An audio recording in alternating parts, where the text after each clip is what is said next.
Hello friends and welcome back to my YouTube channel Theta Box. So today I will show you how to disable accidental touch protection in your Samsung mobile, and here I get this notification when my mobile is in my pocket. So I don't know how this feature is automatically activated, but sometime I feel this is very hard to unlock this accidental touch protection when I am in crowd. So if you feel same thing, just follow me friends, because here I show the steps to disable this feature. So first of all, open your settings menu and go to display settings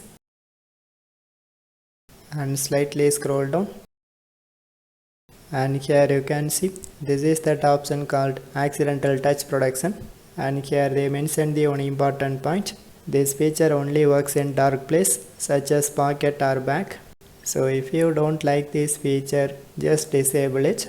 So otherwise you can enable this option, and this is for your wish. So overall I complete my tutorial. So for more tech videos you can subscribe my beautiful tech channel Theta Box, and thanks for watching.